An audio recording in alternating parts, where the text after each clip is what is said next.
А я продолжаю прогулку по городу, курорту и удивляюсь, восхищаюсь его красотами.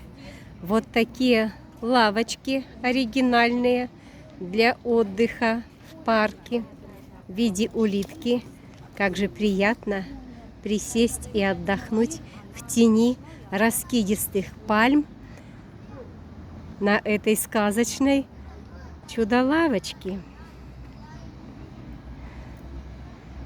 Хвойники до небес, множественные кафе, а это кольца олимпийские, главный символ Олимпиады, которая проходила в городе Сочи.